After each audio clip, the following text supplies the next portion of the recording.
Nous vous en parlions hier. L'incendie qui s'est déclaré au centre d'enfouissement technique de Peihoro est désormais maîtrisé.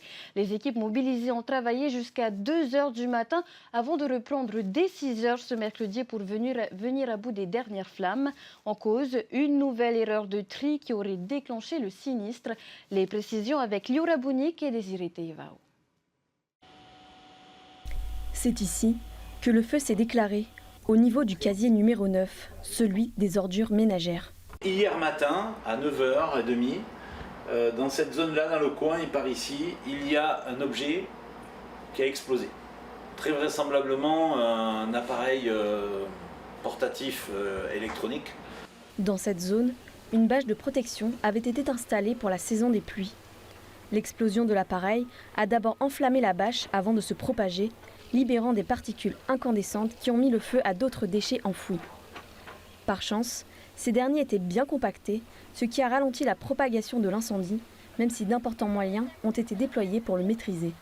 On a 4 brigades et 4 communes qui sont intervenues avec nous, avec différents moyens, plus toutes les équipes internes avec des équipes en renfort de la ville pour venir nous soutenir et mettre en place des rotations.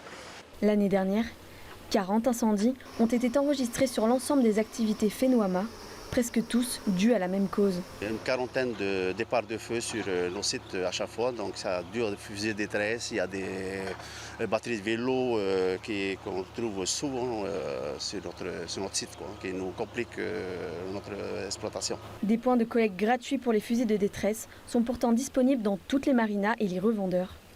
Concernant les déchets électroniques, ils peuvent être déposés dans les services techniques de toutes les communes. Des déchets qui ne sont pas censés être enfouis.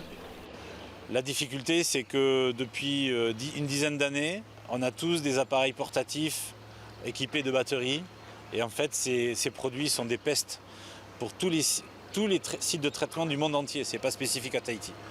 Donc c'est un vrai nouveau problème qu'il faut apprendre à gérer. Et déjà, il faut que les habitants prennent l'habitude de ne pas le balancer n'importe où. De nouveaux points de collecte sont dans les tuyaux, avec une nouvelle déchetterie prévue pour 2025 à Taravao, mais aussi à Punaoia d'ici 2026.